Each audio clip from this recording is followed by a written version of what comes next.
మనం breaking news చూస్తున్నాం. టాలీవుడ్ లో మరోసారి కాస్టింగ్ కోచ్ వ్యవహారం గబ్బు లేపుతోంది. ప్రముఖ కొరియోగ్రాఫర్ జానీ మాస్టర్ పై మహిళా కొరియోగ్రాఫర్ లైంగిక ఆరోపణలు చేశారు. దీంతో జానీ మాస్టర్ పై కేసు నమోదు చేశారు పోలీసులు. ప్రస్తుతం జానీ మాస్టర్ అందుబాటులో లేరు. ఫోను స్విచ్ ఆఫ్ వస్తోంది. బాధితురాలి స్టేట్మెంట్ రికార్డ్ చేశారు పోలీసులు.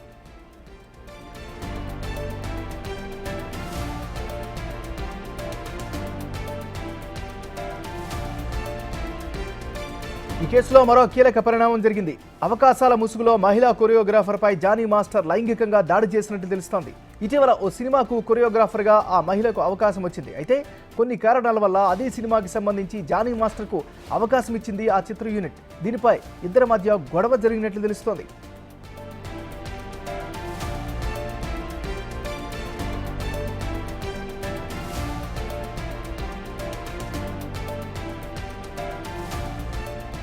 గత కొంతకాలంగా జానీ మాస్టర్ టీంలో కొరియోగ్రాఫర్గా చేస్తున్నా అని బాధిత యువతి చెబుతోంది. చెన్నై, ముంబైలలో అవుట్డోర్ షూటింగ్స్తో పాటు హైదరాబాద్ నార్సింగ్లోని తన ఇంటిలో సైతం జానీ మాస్టర్ తనపై పలుమార్లు లైంగిక దాడి చేశాడని ఆరోపిస్తున్నారు.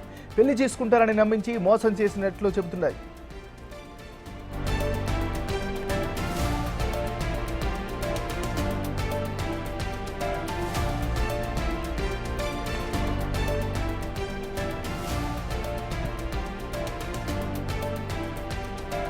జానీ మాస్టర్ పై కేసుతో మరోసారి టాలీవుడ్లో కాస్టింగ్ కౌచ్ వ్యవహారం తెరపైకి వచ్చింది. గతంలోనూ టాలీవుడ్లో కాస్టింగ్ కౌచ్ సంచలనం సృష్టించింది. చిత్రసీమకు సంబంధించిన మహిళా నటులకు భద్రత కల్పించాలంటూ మహిళా సంఘాలు సైతం ఆందోళనకు దిగాయి. కాస్టింగ్ కౌచ్కు సంబంధించి అప్పట్లో నానా రచ్చ జరిగింది. టాలీవుడ్ మహిళలపై జరుగుతున్న లైంగిక దాడులపై సబ్ కమిటీ వేయాలని అప్పట్లోనే సర్వత్రా డిమాండ్ వినిపించింది. కానీ ఆ తర్వాత అంతా సైలెంట్ అయ్యారు. తాజాగా జానీ మాస్టర్ వ్యవహారంతో కాస్టింగ్ కౌచ్ మరోసారి హాట్ టాపిక్గా మారింది.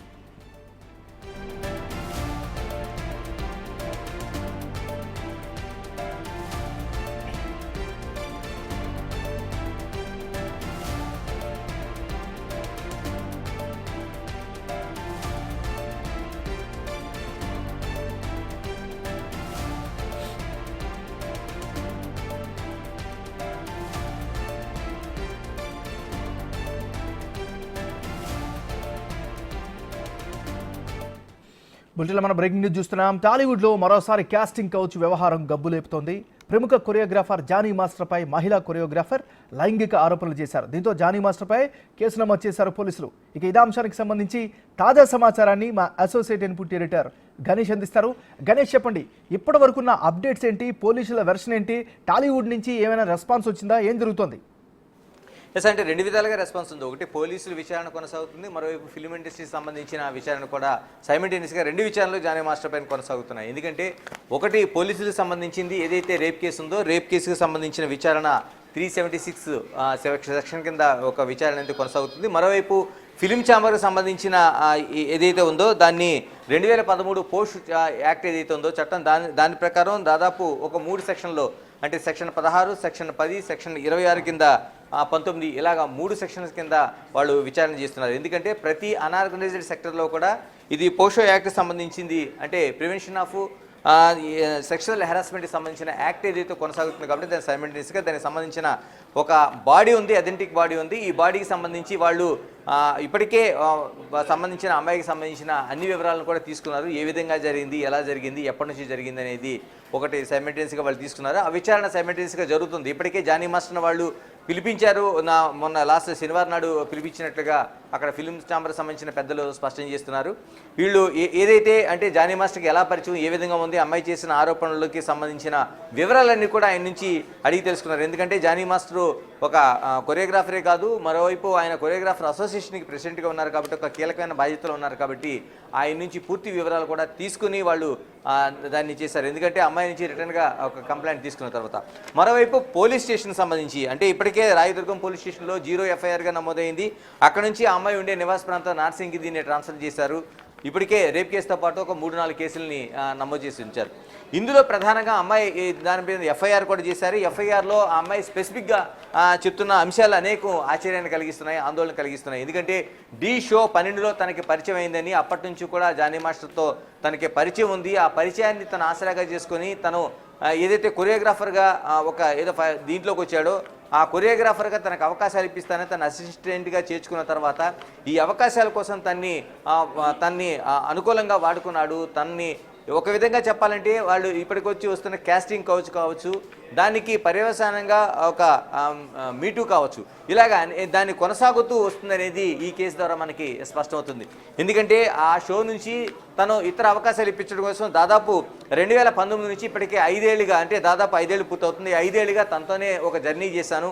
ఇప్పుడు ఈ జర్నీ చేసిన తర్వాత కేవలం అంటే తన్ని ఇలాగా ఒక అవసరాల కోసం ఉపయోగించుకుంటూ ఇప్పటివరకు కొనసాగింది. ఇప్పుడు ఏదైతే తను కొరియోగ్రాఫర్గా అవ్వాలనుకున్న ఆలోచనలు ఏవైతే ఉన్నాయో, 1-2-3 ఆఫర్లు వచ్చినాయి. దానికి 1-2 సినిమాల్లో తను ఒక కొరియోగ్రాఫర్గా తను నిరూపించుకుంది.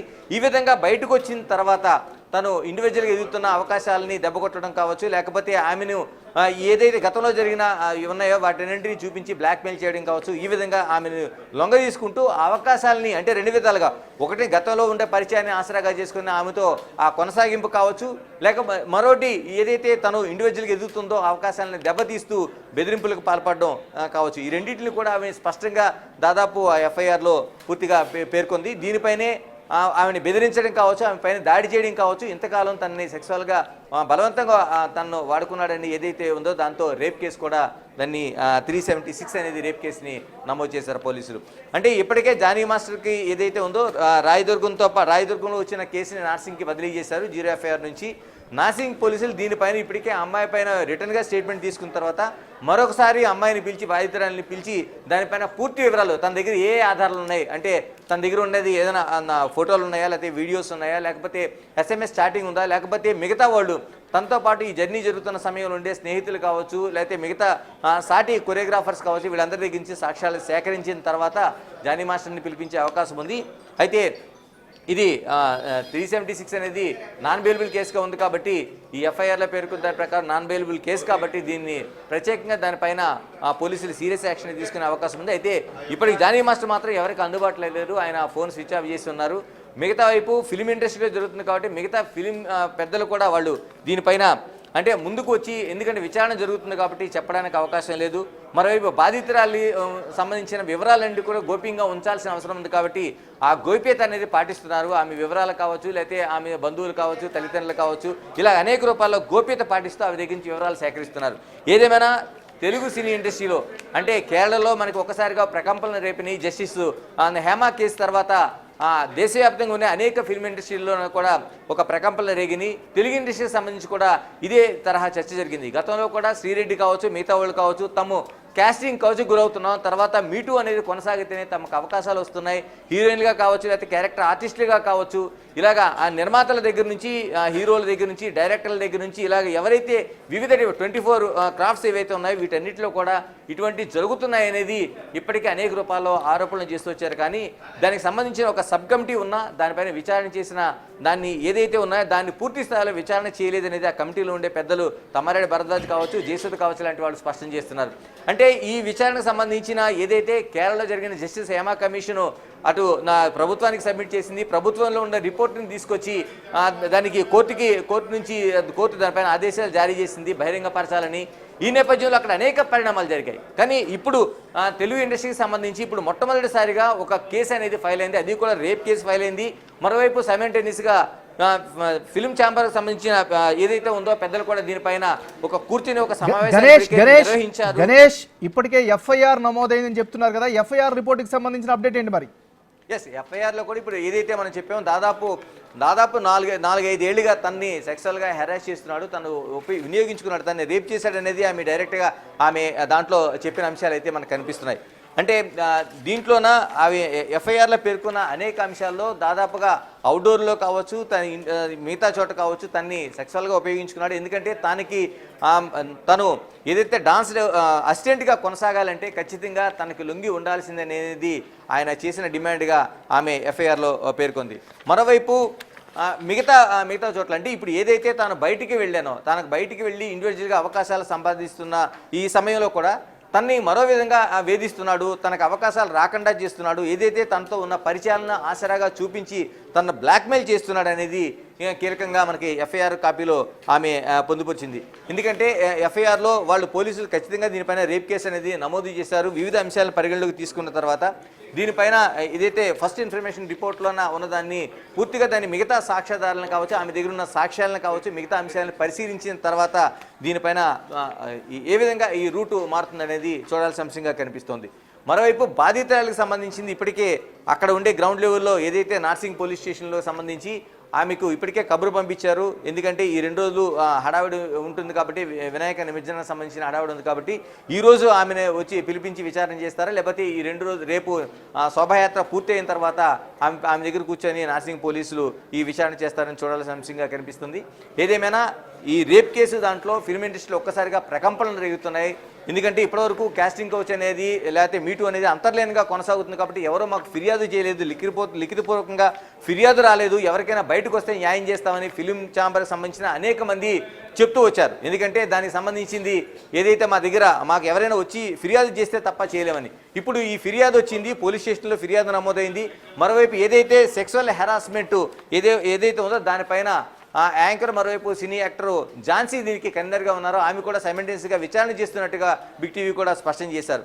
ఏదేమైనా 2 విచారణలు కొనసాగడంతో పాటు ఆ బాధితురాలకి ఎటువంటి న్యాయం జరుగుతుందనేది, మరోవైపు కాస్టింగ్ కౌచ్, మరోవైపు మీటు అనేది తెలుగు ఇండస్ట్రీలో ఏ స్థాయిలో పాతుకుపోయింది అనేది కూడా మనకి ఎఫ్ఐఆర్, మరోవైపు ఆమె చేసిన ఫిర్యాదు, ఫిల్మ్ ఛాంబర్ చేస్తున్న విచారణ ద్వారా మనకి స్పష్టమవుతోంది. గణేష్, ఒక విషయం చెప్పండి. కేరళలో ఇదే తరహా విషయం పెద్ద దుమారాన్ని లేపింది.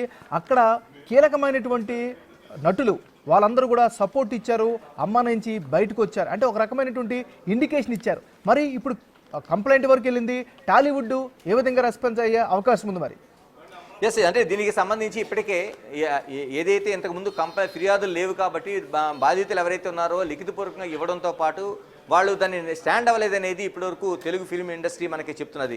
అటు మా నుంచి కూడా ఎటువంటి ఫిర్యాదులు లేవు, మిగతా 24 క్రాఫ్ట్స్ నుంచి కూడా ఫిల్మ్ ఇండస్ట్రీకి సంబంధించి ఫిల్మ్ ఛాంబర్కి కంప్లైంట్ లేవనేది. కానీ ఇది వచ్చిన మొట్టమొదటి కంప్లైంట్. కాకపోతే ఇందులో ఉన్నది వీళ్ళు విచారణ చేసిన తర్వాత ఏదో 2013లో వచ్చిన పోస్ట్ చట్టం ఏదైతుందో దీని ప్రకారం వీళ్ళు విచారణ చేస్తారు. ఇప్పటికే 3 సెక్షన్ల ద్వారా విచారణ జరుగుతుందని చెప్తున్నారు. ఒకటి సెక్షన్ 19, సెక్షన్ 10, సెక్షన్ 26. అంటే 26 ప్రకారం ఏం జరిగింది, ఘటన ఏం జరిగిందని తెలుసుకోవడంతో పాటు ఆమెకి ఏ విధంగా అవకాశాలు లేకుండా చేస్తున్నారనేది ఒకటైతే, సెక్షన్ 10 ప్రకారం ఆవిడ దగ్గర ఉన్న ఆధారాలు ఏంటి, ఏ విధమైన ఆధారాలు ఉన్నాయి ఆవిడ దగ్గర, అతను నన్ను సెక్సువల్ హెరాస్మెంట్ చేశాడంటుందో ఎటువంటి ఆధారాలన్నీ కూడా ఈ ఆధారాలన్నీ తీసుకునే అవకాశం ఉంది. మరోవైపు సెక్షన్ 19 ఇందులో స్పెసిఫిక్గా మనకి పోస్ట్ చట్టంలో మనకి స్పష్టం చేస్తున్నది ఏదైనా ఇటువంటి అంటే తను సెక్సువల్ హెరాస్మెంట్ కాదు, సెక్సువల్గా వినియోగించుకున్నారని ఏదైతే ఒక మాట ఉందో దీని ప్రకారం పోలీస్ స్టేషన్లో ఫిర్యాదు చేయించాల్సిన అవసరం ఉంది. అందుకే సెక్షన్ 19 ప్రకారం వీళ్ళు పోలీస్ స్టేషన్లో కేసు నమోదు అవడానికి ఫిలిం ఛాంబరే ఇప్పుడు కారణమైంది. వాళ్ళు ఏదైతే పోస్ట్ చట్టం ప్రకారం వాళ్ళందరూ దాన్ని వాళ్ళు అమ్మాయిని తీసుకెళ్లారు. అయితే ఇది 90 రోజుల సంబంధించిన ఒక ఇది కాబట్టి 90 రోజుల్లో ఈ విచారణ జరుగుతుంది. 90 రోజుల్లో క్లియర్ కట్గా ఆ అమ్మాయికి తీసుకున్న కంప్లైంట్ విచారించడంతో పాటు అవతల వ్యక్తిపైన ఎటువంటి యాక్షన్ తీసుకోవాలనేది ఖచ్చితంగా 90 రోజుల్లో పూర్తి కావాల్సిన అవసరం అయితే ఉంది. Right, thank you Ganesh. Choreographer Jani మాస్టర్పై మహిళా కొరియోగ్రాఫర్ లైంగిక ఆరోపణలు చేశారు. దీంతో జానీ మాస్టర్పై కేసు నమోదు చేశారు పోలీసులు. ప్రస్తుతం నార్సింగి పోలీస్ స్టేషన్ దగ్గర మా రిపోర్టర్ రానా లైవ్లో సిద్ధంగా ఉన్నారు. ఆయన దగ్గరికి వెళ్దాం. రానా, చెప్పండి, పోలీసులు ఏం చెప్తున్నారు, అప్డేట్ ఏంటి, నెక్స్ట్ ఏం జరగబోతోంది? ఎంఎన్ఆర్ ఇప్పుడు అఫీషియల్గా జానీ మాస్టర్ సంబంధించిన ఎఫ్ఐఆర్ కాపీ బిగ్ టీవీ చేతికొచ్చింది. దాదాపు 3 సెక్షన్స్ కింద అతనికి కేసులు నమోదు చేసినటువంటి పరిస్థితి కనపడుతుంది. ఒకటి వచ్చి 376/2 ఒకటి, అలాగే 506, 323 ఐపీసీ సెక్షన్ కింద నిన్న రాత్రి బుక్ చేశారు. 10 గంటల సమయంలోనే ఈ యొక్క ఫిర్యాదు అందుకున్నారు. వెంటనే వాళ్ళు బుక్ చేసినటువంటి నేపథ్యం అయితే కనపడుతుంది. దీంట్లో చాలా క్లియర్గా కూడా జానీ మాస్టర్ పైన A1గా కూడా వాళ్ళు పెట్టారు. అయితే ఈ ఎవరైతే ఇప్పుడు కొరియోగ్రాఫరు అసిస్టెంట్గా జానీ మాస్టర్ వద్ద పనిచేసిందో ఆ వ్యక్తి పలు ఆరోపణలు చేసింది. దాంట్లో చాలా స్పష్టంగా ఉన్నటువంటి పరిస్థితి కనపడుతుంది. ఎందుకంటే ఎప్పుడైతే D2 జరిగేటప్పుడు D2లో కంటెస్టెంట్గా ఎలక్ట్ అయినప్పుడు తనకు అప్పుడు చేసిన సమయంలో కొంతమంది పరిచయమైనప్పుడు జానీ మాస్టర్కి పరిచయం చేశారంటూ కూడా దీంట్లో చాలా క్లియర్గా కూడా రాసింది. దాంతోపాటు D12 రాసినప్పుడు she got introduce to Jani master అంటూ she got call from Jani master to assistant choreographer అంటూ కూడా దీంట్లో రాశారు. ఆమెకు ఒక కాల్ వచ్చింది జానీ మాస్టర్ టీం నుంచి, అసిస్టెంట్ కొరియోగ్రాఫర్గా మీకు అవకాశం ఇస్తున్నానంటూ కూడా ఆ కాల్ వచ్చింది. వెంటనే ఆమె అక్కడికి వెళ్ళినట్టుగా దీంట్లో రాశారు. దాంతోపాటు 2019లో ఈ విక్టిమ్ జానీ మాస్టర్ దగ్గర అసిస్టెంట్ కొరియోగ్రాఫర్గా జాయిన్ అయింది. దాంతోపాటు ఆమె హైదరాబాద్ నుంచి ఎప్పుడైనా అదర్ షూట్స్కి వెళ్ళేటప్పుడు ఇక్కడి నుంచి ఖచ్చితంగా కూడా ఈ అమ్మాయిని జానీ మాస్టర్ కంపల్సరీగా తీసుకెళ్ళేటాడు. ఈవెన్ దో ముంబైకి షూటింగ్ వెళ్ళినప్పుడు కూడా అతని మేల్ ఇద్దరు అసిస్టెంట్ కొరియోగ్రాఫర్లు ఉన్నారు, వాళ్ళతో పాటు తనను కూడా తీసుకెళ్ళినట్టుగా ఈ కంప్లీట్ కాపీలో ఉన్నటువంటి పరిస్థితి కనపడుతుంది. దాంతోపాటు వాళ్ళ మదర్ ఎప్పుడు కూడా తనతో అంటే ట్రావెల్ చేయడానికి అవకాశం దొరకలేదు, ఎందుకంటే ఎప్పుడు చూసినా టికెట్లు దొరకలేదని లేకపోతే రావడానికి వీల్లేదంటూ కూడా హుకుం జారీ చేశారు. అందుకే తను కూడా ట్రావెల్ చేయలేకపోయిందంటూ కూడా దీంట్లో ఎఫ్ఐఆర్ కాపీలో రాష్ట్రపతి నేపథ్యం అయితే కనపడుతుంది. దాంతోపాటు ఎప్పుడైతే ముంబైలో ఒక్కసారి హోటల్లో ఉన్నప్పుడు జానీ మాస్టరు తన రూమ్కి పిలిపించినట్టుగా అక్కడ ఫోర్స్ఫుల్గా తన పైన అటెంప్ట్ చేసినట్టుగా దీంట్లో ఎఫ్ఐఆర్ కాపీలో రాశారు. దాంట్లోపాటు ఇప్పుడు కానీ నువ్వు ఒప్పుకోకపోతే నీ పనిలో నుంచి తీసేస్తాను, నిన్ను ఇండస్ట్రీలో నుంచి లేకుండా చేస్తానని కూడా బెదిరించారంటూ కూడా అతను అమ్మాయిని బెదిరించినట్టుగా దీంట్లో ఉంది. దాంతోపాటు ఆ అమ్మాయి చాలా రోజుల పాటు కూడా భయంతో అలాగే సైలెంట్గా ఉండిపోయింది. తర్వాత కంటిన్యూస్గా అదే పనికి రెగ్యులర్గా హరాస్ చేస్తూనే ఉండడం, మల్టిపుల్ టైమ్స్ కూడా ప్రతి ఒక్క షూట్లో అంటే ఈయన రాబోయేటువంటి ప్రతి ఒక్క షూట్లో కూడా మల్టిపుల్ టైమ్స్ మొత్తం హరాస్మెంట్ చేశారంటూ కూడా దాంట్లో రాష్ట్రపతి నేపథ్యం అయితే కనపడుతుంది. దాంతోపాటు ఒకసారి అయితే ఏకంగా ఒక వ్యానిటీ వ్యాన్లోకి పిలిపించాడు. వ్యానిటీ వ్యాన్లోకి పిలిపించినప్పుడు సడన్గా అతను నా పైన అటెంప్ట్ చేశాడు, దానితో పాటు నా ప్యాంటు లాగేశాడంటూ కూడా ఆ అమ్మాయి కంప్లైంట్ ఇచ్చినటువంటి పరిస్థితి కనపడుతుంది. ప్రస్తుతం అయితే ఎక్స్క్లూజివ్గా మనం ఎఫ్ఐఆర్ కాపీ మనం ఇక్కడ చూపెడుతున్నాము. దీంట్లో అంశాలు కూడా మనం చాలా క్లియర్గా కూడా మనం చూపెడుతున్నటువంటి పరిస్థితి కనపడుతుంది. ఒక్కొక్కటి మీకు చదివి వినిపిస్తాను.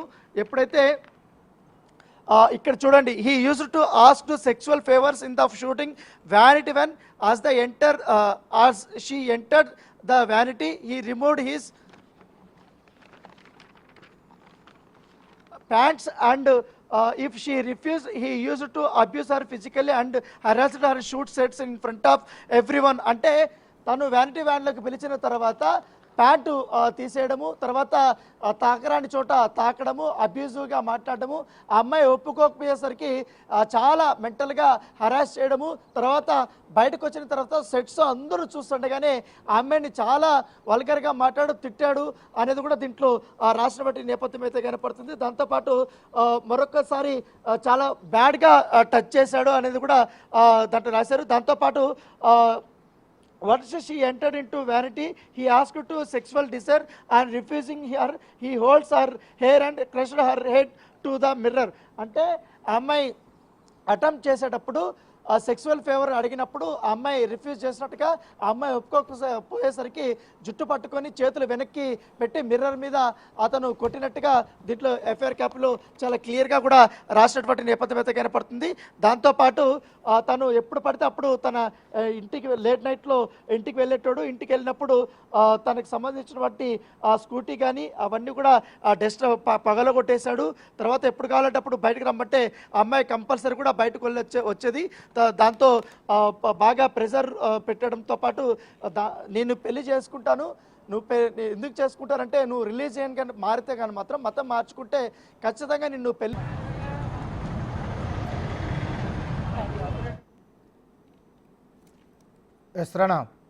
ఉమెన్ వర్క్ అని individually he along with his wife అంటూ అంటే అమ్మాయి ఇండివిజువల్గా కొరియోగ్రఫీ చేయడం స్టార్ట్ చేసింది. ఎందుకంటే D12లోను డీలో కూడా మంచి పేరు ప్రఖ్యాతలు సంపాదించుకుంది కాబట్టి అమ్మాయి స్కిల్స్ మెచ్చుకొని కొన్ని సినిమాల్లో అవకాశం ఇచ్చినట్టుగా దాని ద్వారా కూడా ఆ అమ్మాయి అలా ప్రూవ్ చేసుకున్నట్టుగా దీంట్లో చాలా స్పష్టంగా ఉంది. దాంతోపాటు కొన్ని పార్సల్స్ కూడా అతను పంపించడము, తర్వాత కొన్ని టెంపుల్స్కి అంతా కూడా తీసుకెళ్ళినట్టుగా దీంట్లో రాసినటువంటి పరిస్థితి కనపడుతుంది. దాంతోపాటు పెళ్లి చేసుకుంటానని మోసం చేశాడు అని కూడా చెప్పాను. లేకపోతే పెళ్లి చేసుకోకపోతే నేను ఈ ఇండస్ట్రీలోనే ఉండను, పైగా ఇండస్ట్రీలో నుంచి కూడా నేను బయటకు పంపించేస్తానంటూ కూడా అతను థ్రెటనింగ్ చేసినట్టుగా దాంట్లో ఉంది. దాంతోపాటు 28/08/24 అంటే లాస్ట్ మంత్ ఆ అమ్మాయికి ఒక కాల్ వచ్చినట్టుగా తెలిసింది, ఒక పార్సల్ వచ్చినట్టుగా తెలిసింది.